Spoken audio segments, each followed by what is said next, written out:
இன்னைக்கு மாற்றுத்திறனாளி அப்படின்னா பலர் ஏளனமா பார்ப்பாங்க, சிலர் இரக்கத்தோட பார்ப்பாங்க, சிலர் அவங்கள கவனிக்காமலேயே போயிடுவாங்க.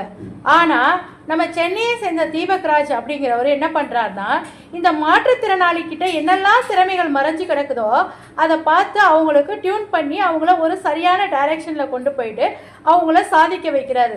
உங்களாலையும் முடியும் அப்படிங்கிற ஒரு தன்னம்பிக்கையை கொடுக்கிறாரு. பல வருஷமா மாற்றுத்திறனாளிகள், அதாவது ஆட்டிசம் குறைபாடோடு இருக்கக்கூடிய குழந்தைங்க, ஏழை மாணவர்களுடைய வாழ்க்கையில ஒரு மாற்றத்தை கொண்டு வந்திருக்கிறாரு. ஆமாங்க, கல்வி உதவியும், திறன் மேம்பாட்டு பயிற்சி கருவி, உயர்கல்வி வழிகாட்டுதல், வேலைவாய்ப்பு உருவாக்குதல், இதெல்லாம் அரசு பள்ளி மேம்பாடு என பல்வேறு சமூக பணிகளில் இயங்கி வராங்க. ஆனால் அவங்களுக்கு ஒரு லைஃப் வேணும் அப்படிங்கிறதுக்காக ஒரு தொண்டு அமைப்பின் மூலம் ஏராளமான குழந்தைகளினுடைய எதிர்காலத்துக்கு வெளிச்சம் ஏற்றிட்டு வராங்க. அவங்கள பற்றி தான் இப்போ நம்ம பார்க்க போகிறோம் இந்த வீடியோவில்.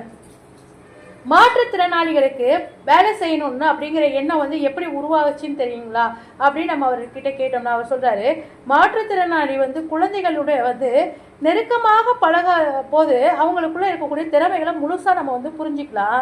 சிலர் நேச்சுரலாவே ரொம்ப அதிகமா சிந்திப்பாங்க, சிலர் ஒரு விஷயத்த ரொம்ப ஆழமா கத்துக்கணும்னு நினைப்பாங்க. ஆனா போதிய ஊக்கமும் வழிகாட்டுதலும் இல்லாத காரணத்தினால பல நடுவழியிலே பாதியிலே ட்ரா பண்ணி டயர்டாகி சோர்ந்து போயிடுறாங்க. அவங்களுக்கான இந்த சமூக பணியை தொடக்கமாக தான் இதை நான் கொண்டு போகிறேன் அப்படின்னு சொல்லியிருக்கிறாரு. கல்வி வாய்ப்பு எல்லாருக்குமே சமமாக கொண்டு போகணும் அப்படிங்கிறது இவருடைய முக்கியமான நோக்கம். குறிப்பாக மாற்றுத்திறனாளிகள், ஆட்டிசம் பாதித்த குழந்தைகள், ஏழை மாணவர்கள், இவங்களுக்கு கல்வி கிடைக்கிறது மட்டும் இல்லாமல் அவங்களுடைய வாழ்க்கையில் தன்னம்பிக்கையோட நிற்கணும் அப்படிங்கிறதுக்காக இந்த ஒரு அமைப்பை இவங்க தொடங்கியிருக்காங்க. நாங்கள் வெறும் உதவி மட்டும் வழங்குறது கிடையாது, அவங்களுடைய திறமையை கண்டுபிடிச்சி அவங்களுக்கு வளர்க்கறதுக்காக நாங்கள் முயற்சி பண்ணுறோம். இந்த அமைப்பு சேர்ந்தவங்க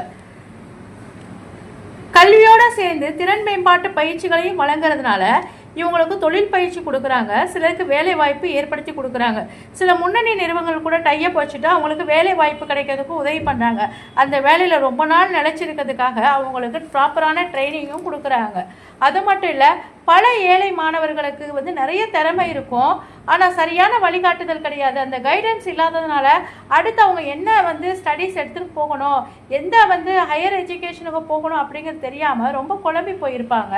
அவங்களுக்கு ஒரு சரியான வழிகாட்டுதல் கொடுத்துட்டு நம்ம ஒரு திறன் வளர்ப்பு பயிற்சி கூட மூலமாக அவங்களுக்கு எப்படி இங்கிலீஷ் பேசலாம் அப்படின்னு அவங்களுக்கு மோட்டிவேட் பண்ணணும். செல்ஃப் கான்ஃபிடென்ஸ் கொடுத்து ப்ராப்பரான ட்ரைனிங் நம்ம கொடுத்தோம்னா ஒரு மாணவன் நல்ல மதிப்பெண் எடுத்தால் மட்டும் போதாது, அவனுக்கு வாழ்க்கையை எதிர்கொள்ளக்கூடிய சவாலையும் நம்ம கற்றுக் கொடுக்கணும். அரசு பள்ளி மாணவர்கள் இன்னைக்கு நிறைய பேருக்கு கல்வி சூழல் கிடைக்கணும் அப்படின்றதுல இவங்களுக்கு ரொம்ப ஆர்வம் ஜாஸ்தி.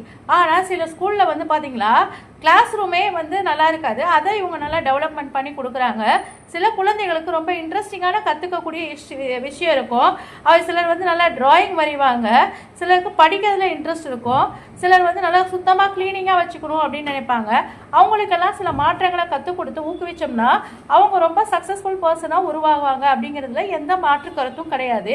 இது நம்முடைய இடம், நாம தான் சுத்தமாக வச்சுக்கணும் அப்படிங்கிற ஒரு உணர்வை அவங்களுக்கு கொண்டு வரணும். இந்த உணர்ச்சி பூர்வமான அனுபவம் ஆரம்பத்தில் பல பெற்றோர்கள் பார்க்கும்போது பயத்தோடு இருப்பாங்க. என் குழந்தையோட எதிர்காலம் என்ன ஆகுமோ அப்படின்னு யோசிப்பாங்க. சில ஆட்டிசம் பாதித்த குழந்தைங்கள்லாம் அவங்கக்கிட்ட அந்த கவலை இருக்கும். ஆனால் அந்த குழந்தைங்க சின்ன சின்ன விஷயங்களை கூட சாதிக்கும் போது பெற்றோர்களுடைய கண்களில் ஒரு மகிழ்ச்சி, ஹாப்பினஸ்ஸாக அவங்க ஃபீல் பண்ணுவாங்க. அதுதான் எங்களுக்கு கிடைச்சக்கூடிய ஒரு பெரிய அவார்டு அப்படின்னு இவங்க திங்க் பண்ண நினைக்கிறாங்க. சிலர் தங்களுக்காக மட்டுமே வாழ்கிறாங்க, சிலர் மற்றவங்களுக்காக வாழ்க்கையை ஒளிர செய்கிறாங்க. அந்த 2வது வரிசையில் அமைதியாக பயணம் செய்யக்கூடிய ஒருத்தர் தான் இந்த தீபக்ராஜ். இவங்க கிட்ட உங்களுடைய அடுத்த டர்னிங் பாயிண்ட் என்ன அப்படின்னு கேட்டோம்னா, கல்வி மூலம் மாணவர்களை முன்னேற்றணும், குறிப்பாக மாற்றுத்திறனாளி மாணவர்களுக்கு ஒரு நட்பான சமுதாயத்தை உருவாக்கி கொடுக்கணும் அப்படின்னு நினைக்கிறாங்க. அவர்களுக்கு சாதனை வாழ்க்கையில் வாழணும் அப்படிங்கிற ஒரு எண்ணத்தை உந்துதலில் கொண்டு வரணும். அவங்க எதுக்காகவும் சோர்ந்து போயிடக்கூடாது, என்னால் முடியணும் அப்படின்னு இவங்க நிறைய சாதனை பண்ணணும் அப்படின்னு மாற்றுத்திறனாளி மாணவர்களுடைய மனசில் தன்னம்பிக்கையை விதைச்சி அவங்களுடைய எதிர்காலத்தை பிரகாசமாக மாற்றி கொடுக்குறாங்க. இவங்கள பற்றி நீங்கள் என்ன நினைக்கிறீங்கன்னு சொல்லிட்டு ஒரு கமெண்ட் பண்ணிவிடுங்க. மறக்காமல் நம்ம சேனலில் சப்ஸ்கிரைப் பண்ணிவிடுங்க.